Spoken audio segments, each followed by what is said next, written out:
Sejam bem-vindos ao nosso documentário Memórias Vivas. Esse documentário a gente está fazendo com o objetivo de despertar em nós riopombenses, nós que moramos aqui em Rio Pombo, as pessoas que moram aqui, que vieram de fora e moram aqui, para conhecer um pouco mais da cidade, da sua estrutura, e a gente quer fazer um paralelo com as estruturas físicas e com os nomes que essas estruturas têm, e para ver se você conhece, além de conhecer, frequentar alguns lugares. Aqui nós estamos na praça, aqui no centro da cidade, e muitos têm certeza que sabem o nome dessa praça.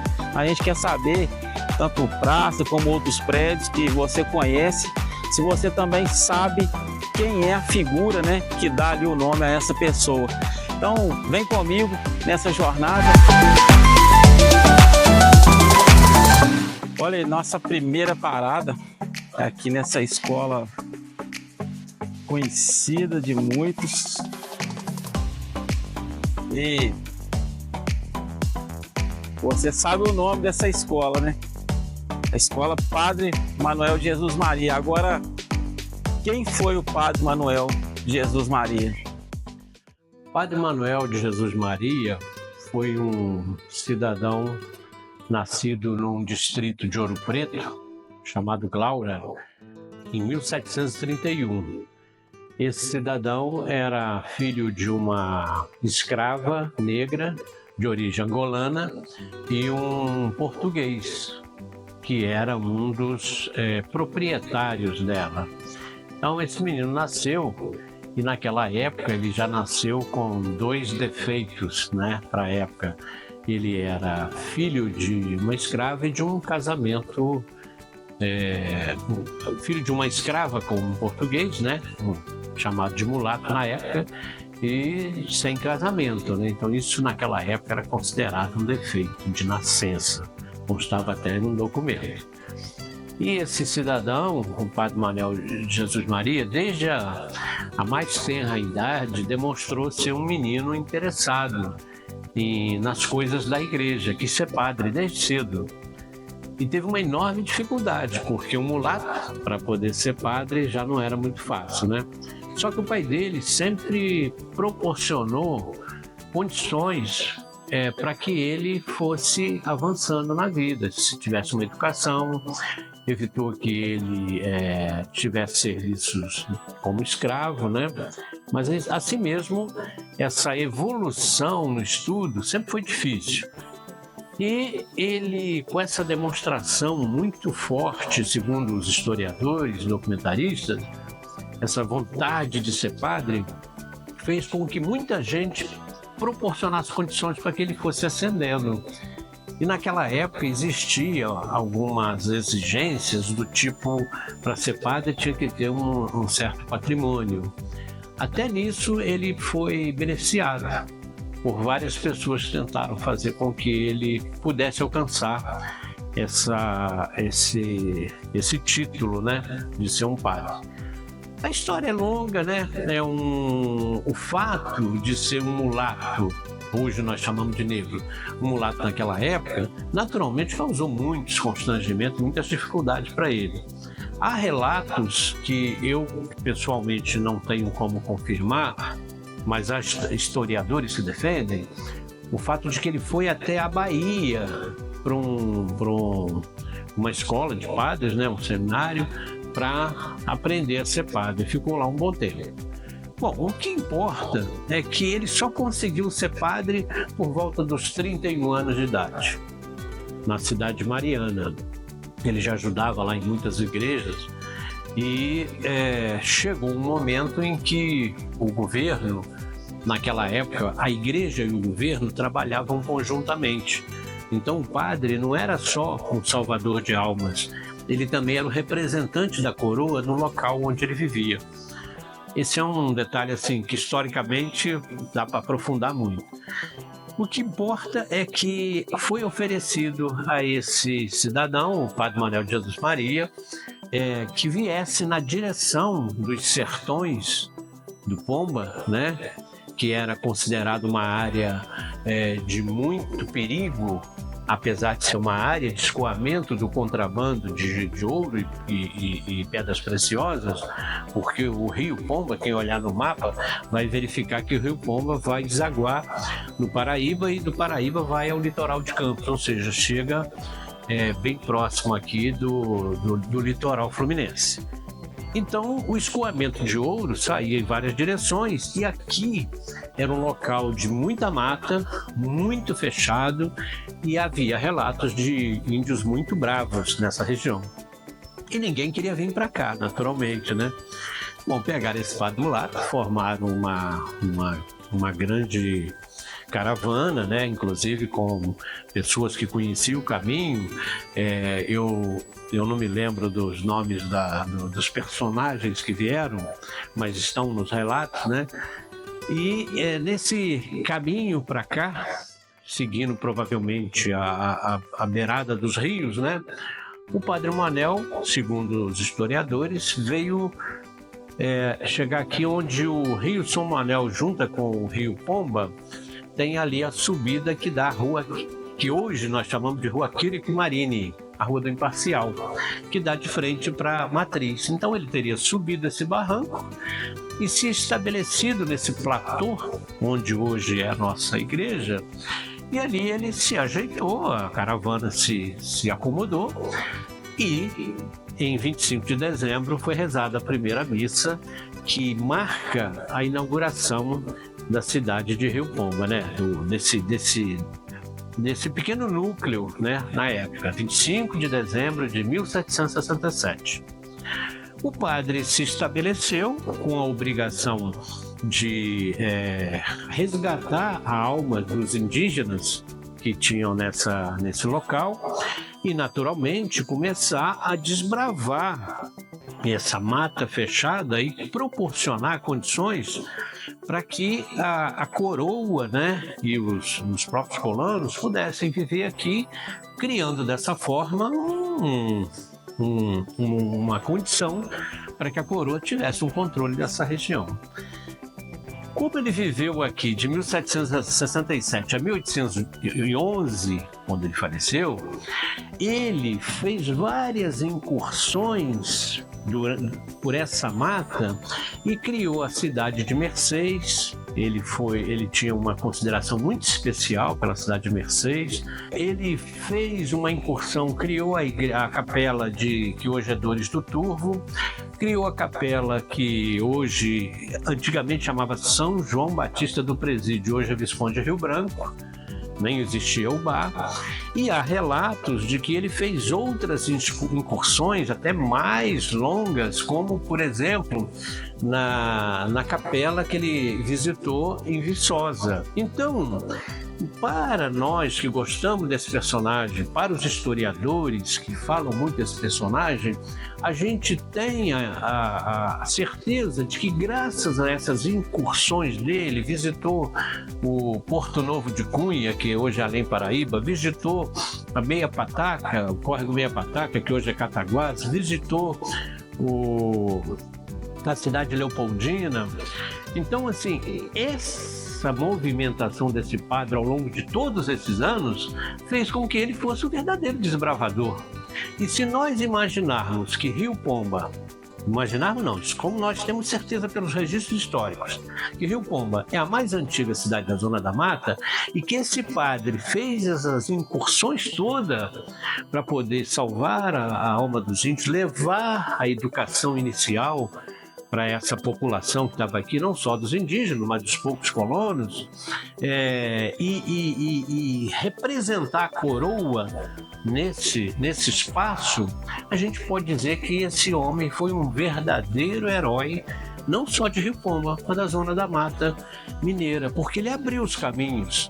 Quem olha no mapa e vê como que é a conformação dos caminhos que saem e chegam de Rio Pomba em direção a todos os locais, a gente vê nitidamente que esse homem é um verdadeiro herói.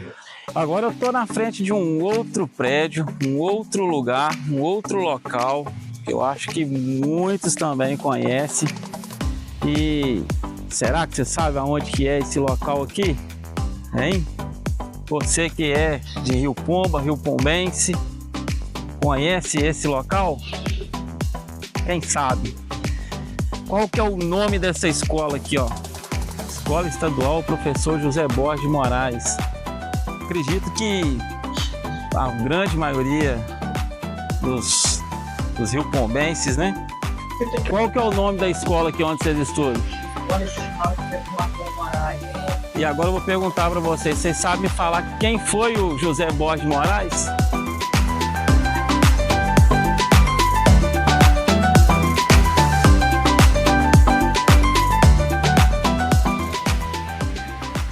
O professor Borges de Moraes foi um precursor da educação básica de Rio Pomba.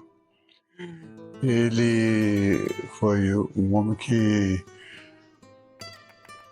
foi diretor do Ginásio Municipal Pombense até, desde a época que eu acredito que desde 1940 até 1954, por aí, sabe? Foi nesse período aí que ele atuou como diretor, como orientador da nossa juventude aqui em Rio Pomba. O professor Borges de Moraes nasceu em Alfier, que é uma cidadezinha ali, na região ali do Vale do Aço, né? Por ali naquela região ali. E ele consta que ele, primeiramente, ele veio para ser diretor de um ginásio, de um grupo escolar em Guarani. E depois ele aportou em Rio Pomba, onde ele, juntamente com o prefeito da cidade e mais algumas outras autoridades, eles fundaram, então, o Ginásio Municipal Pombense. E, a princípio, começou a funcionar num casarão aí da Água Limpa. Posteriormente, o ginásio foi deslocado e funcionou na antiga chácara do Filemon Torres, né? Onde hoje está o Colégio Estadual com seu nome. O professor Borges, ele estudou no Caraça durante muitos anos. Eu acredito que ele não se ordenou, não ordenou como padre nem nada, mas ele estudou um grande período lá. E teve lá no Caraça seus grandes mestres. Na época, o Caraça era uma referência do ensino religioso em Minas Gerais e talvez no Brasil. E ele veio de lá com essa bagagem cultural muito grande. O professor Borges falava francês, era francês fluentemente, né? O português dele era extraordinário, e sabia muito culto, né? E com isso ele conseguiu cativar todos os alunos pela sua sabedoria, pela sua tenacidade, pelo seu esforço, né? Pelo seu sacrifício e tentar educar naquela época tão difícil, né? A mocidade riopombense. Naquela época, aqui só funcionava o grupo escolar São José, né? E só tinha mesmo o chamado, que antigamente se chamava ensino primário, né? E tinha depois também, começou o ensino do Colégio Regina Coeli, que era um colégio interno, externo, né? E que tinha como objetivo a formação de professoras, né? Então, na época, as moças de Rio Pomba e as moças de outras cidades que aqui estudavam internamente, né? Tinham instrução E os rapazes, segundo o professor Borges, não tinha instrução nenhuma, né? Então era um disparate, né? Culturalmente, né? Entre os rapazes e as moças da sociedade daquela época, né? Isso relatado pelo próprio professor Borges. Agora, eu me lembro muito bem do colégio, do ginásio municipal palmeirense, porque eu entrei como aluno, né, no antigo curso de admissão ao ginásio municipal palmeirense em 1948 e saí de lá em 1954. Então, e trabalhei também como inspetor de alunos na época quando depois passou para o Estado, né?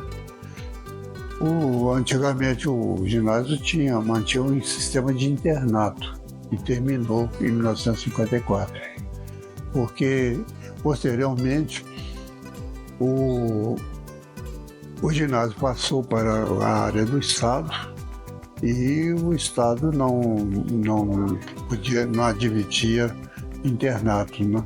Que era muito dispendioso e era muito difícil de encontrar uma pessoa que pudesse continuar exercendo aquilo ali. Na verdade, eu fui o último regente do internato do colégio, do ginásio municipal palmeirense. Ele deixou um legado muito especial, né? Porque dos seus ex-alunos, né, saíram várias pessoas de grande conhecimento.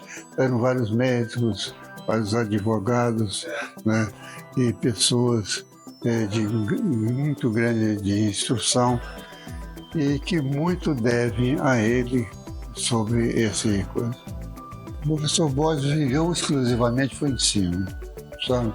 Ele não teve nenhuma outra ocupação a não ser o ensino. Ele vivenciou aquilo de uma maneira muito intensa, se dedicou mesmo de corpo e alma, sacrificando mesmo até sua própria família em prol do ensino em Rio Palma. E chegamos agora à Praça Doutor Último de Carvalho, esse ícone da cidade, onde muitos fatos, a maioria dos eventos acontecem nessa praça, ponto de encontro dos cidadãos, daqueles que visitam a nossa cidade, dos turistas, né? E esse ícone, né, dessa praça, muitos sabem o seu nome, né, o nome da praça, Praça Doutor Último de Carvalho, mas a pergunta é: quem foi o Doutor Último de Carvalho? O Doutor Último, para mim, foi o político mais importante de Rio Palma, né? Pelas coisas que ele deixou aqui na região toda, na Zona da Mata, e casou em Rio Palma, com a mulher da família Santos. E aqui virou vereador de Rio Palma. Depois foi candidato a deputado estadual, né? Depois deputado federal por várias legislaturas, e no final foi suplente senador do Magalhães Pinto. Ele era do PSD, um deputado muito influente, do PSD na época, né? Na época tinha dois partidos fortes, PSD e o DN, né? Aqui no Palma tinha o Último Carvalho no PSD e o doutor Denar Mendes na UBN. Os dois rivalizavam aqui e tal. O Último Carvalho nunca perdeu a eleição municipal, igual todas. Aí depois virou a Arena, aí sim, a Arena juntou o BN com o PSD, aí perdeu a eleição. Mas o doutor Último foi uma pessoa muito importante, inclusive, o maior feito dele que eu acho foi a criação da antiga Escola Agrícola de Rio Palma, que hoje é um campus do Instituto Federal Sudeste de Minas Gerais. Ele era muito amigo do presidente da época, né, Chico Kubitschek. Então, ia abrir uma escola agrícola aqui na região. Eu tenho uma disputa assim, saudável, né, civilizada, entre o Doutor Último e o Osana Coelho. O Osana Coelho queria levar para o bar. Seria daquele colégio de São José, na chegada de um bar daqui para lá, seria ali. O Carvalho conseguiu colocar aqui em Rio Palma, né, a princípio uma escolinha e tal. E ele trouxe o Kubitschek aqui em Rio Palma, né, em 62, né, a inauguração da antiga escola agrícola. Quando ele chegou aqui e viu a estrutura, falou assim, pô, você falou comigo que era uma escolinha rural, pô, isso aqui é para esse pessoal na universidade. presidente, estou pensando no futuro. Estou pensando no futuro. E realmente a profecia do Zorucho corrigiu, né? Hoje nós temos um Instituto Federal, né, que tem cursos técnicos, graduação, mestrado, doutorado. Então, é igual uma universidade, né? Porque realmente a ideia do Lúcio Carvalho vingou. Eu acho que ele, assim, é um político muito interessante para a história de Rio Pomba, né? Eu lembro do Lúcio Carvalho quando eu era criança. Ele era muito amigo, eu era muito amigo, só amigo até hoje, né, do Enaldo, filho do Dr. Geraldo, que era diretor da escola agrícola na época. Viu? Então a gente andava, o Lúcio chegava em Rio Pomba, ele tinha um Fusquinha 67 marrom, então a gente andava com ele nas ruas da cidade. Ele parava no comércio, ele parava, caía a pé. Ele entrava nos comércios e ia para dentro do balcão. Assim vinham das farmácias, do armazém, 2 quilos de arroz, ele já pegava arroz, servia e tal, passava para a farmácia, depois ia no açougue, vai fazer esse. Até o pessoal que não era do PSD, né, que era do UDN, ele fazia uma coisa como a família Fernandes, né, era o UDN. Ele ia na loja lá e vendia e tal. Ele era uma pessoa muito agradável, muito popular, era o político nato, do mineiro nato. Eu lembro dos fatos dele, são histórias pitorescas dele, né? Quando a revista Veja anunciou em 1982, né, que o finado do Lúcio de Carvalho, aí ele respondeu que não, né? Já foi chamado, já não foi ainda não. Né? Não sei qual foi que ele registrou na época. Quando tem uma casa para a Veja, não fui não, eu fui chamado por Deus, eu estou aqui ainda. Daqui a pouco estou indo mesmo. E o Lúcio botou, tem um livro dele, me chamando Se Tu Me Esqueça, que é um livro cheio de história dele. É legal de ler, eu tenho um livro ali e tal, né? Eu lembro que meu avô tinha um livro, esse livro com a dedicatória dele, né? Chama Antes Que Eu Me Esqueça, cheio de histórias da vida política dele, principalmente em Rio Pomba. Agora nós chegamos em outro ponto aqui da cidade. Estou aqui numa sala aqui. Às vezes algumas pessoas já conhecem, às vezes sabem até identificar, outras não. Eu estou aqui na sala do júri, aqui no Fórum de Rio Pomba. E você sabe qual é o nome do fórum aqui de Rio Pomba? Olha o nome do fórum aqui, ó. Fórum Nelson Hungria. É esse senhor aqui. Agora a pergunta é: quem é o Nelson Hungria? Você sabe me responder quem foi o Nelson Hungria? Eles falam que ele nasceu numa cidadezinha perto de Além Paraíba. Ele nasceu lá, entendeu? Perto de Além Paraíba. Aqui é Além Paraíba, 1891 a data de nascimento dele. Rio de Janeiro, e faleceu bacharel pela Faculdade Livre de Direito do Rio de Janeiro, 1909. Foi advogado e depois promotor público em Rio Pomba. Até 1918, quando se mudou para Belo Horizonte, onde exerceu a advocacia, o cargo de redator da Assembleia Legislativa. Entendeu? Em 1921, transferiu-se para o Rio de Janeiro como delegado de polícia no governo de Arthur Bernardes. Nomeado por concurso pretor, 1924, juiz de direito.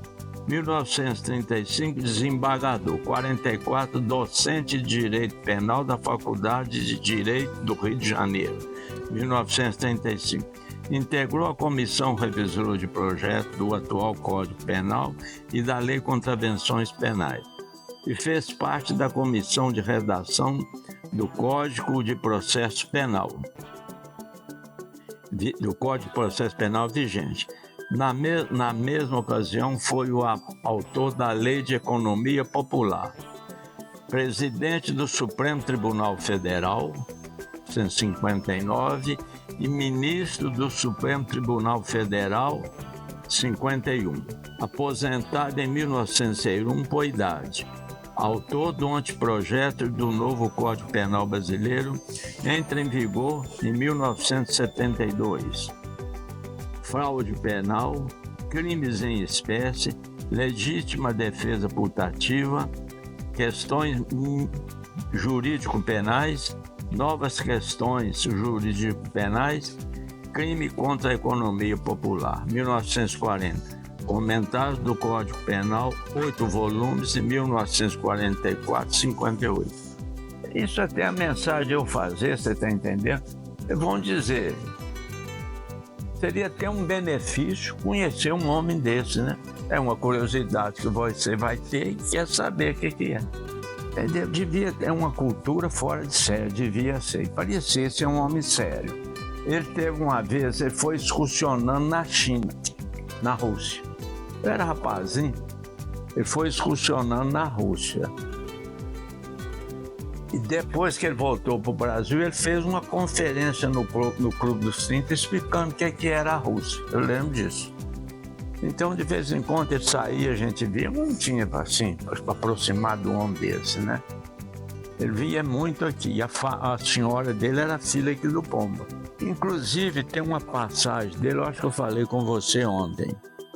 O Getúlio, o gabinete dele, tinha diversos livros de justiça, aquelas coisas. Um secretário dele, você não conhece, isso é uma vergonha você falar isso. Esse é um dos maiores, eu escolhi que é um dos maiores do Brasil, é o Nelson Hungria, na função dele, entendeu? Então eu escolhi. E o Getúlio era advogado, né? Então eu tendo qualquer dúvida, eu tenho onde consultar. Foi o seguinte, é um sujeito ilustre. E segundo, merecedor do título, entendeu? E então puseram o nome dele, que era, vamos dizer, dos que lidaram ali no fora, a pessoa mais importante que passou foi ele. Ele era uma pessoa de um problema de justiça, ele era o chefe, né? Então, com esse nome que ele foi ganhando também, que ele tinha competência, tornou-se até uma pessoa, entendeu? Vamos dizer, na nossa linguagem, um sujeito ilustríssimo do negócio, entendeu? Se você chegou até aqui, nós estamos chegando já ao término desse documentário, Memórias Vivas de Rio Pomba, e é um convite, né? Esse documentário ele tem esse objetivo de despertar, né? De trazer de volta essas memórias, de valorização da nossa terra, de valorização daqueles que passaram por aqui, filhos dessa terra, outros que adotaram essa terra como lar durante algum tempo e tiveram, né, o seu legado, né, os seus nomes aí perpetuados aí através de prédios públicos, praças, né, escolas, enfim, o Fórum Municipal. E é muito gratificante para a gente que é daqui de Rio Pomba, que é riopombense. Eu moro aqui, mas mesmo os riopombenses ausentes, né? Tantos aí espalhados aí pelo país e mundo afora. E poder relembrar esses nomes. E temos muitos outros ainda. Se você gostou desse documentário, se você gosta desse tipo de conteúdo, né, deixe o seu comentário nas redes sociais, deixe o seu comentário também sobre quais outras autoridades nós precisamos de falar e mencionar. Temos muitos outros nomes, outras autoridades que nós também lembramos, como Odilon Braga, tem uma praça ali em frente à matriz de São Manuel. Eu morei, né, ali nas ruas Dr. Queiroz e Péricles de Queiroz, também Péricles de Queiroz tem um material dele no museu. Enfim, são bastantes nomes. O Dr. José Neves, da Avenida Dr. José Neves, quem foi Dr. José Neves, né, da nossa avenida principal. Temos os nomes também das avenidas também que foram também tão importantes também, que é o José Francisco Vieira, o pessoal lá do Imparcial, né, os jornalistas que passaram lá, antecederam a Carmen Lúcia, né, seus pais, seus avós, enfim, são muitos nomes de Rio Pomba, riopombenses, pessoas que de fato deixaram um legado, né, e marcaram as suas histórias e estão aí perpetuadas aí como nomes, né, em praças públicas. Fica então um forte abraço, deixe seu comentário, deixe aí qual autoridade você gostaria de resgatar a memória aí, de qual prédio público. Forte abraço, fiquem com Deus.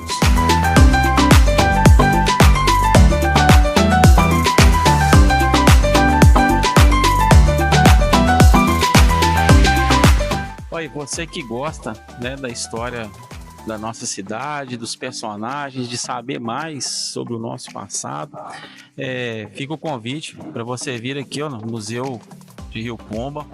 Tem muita informação, gravuras, muitos objetos, documentos, livros, enfim. E o museu tá aberto agora também de segunda a sexta e no sábado também no período da manhã até meio-dia. Então fica o convite e venha buscar mais informações aqui sobre as origens aqui da nossa cidade, do nosso povo.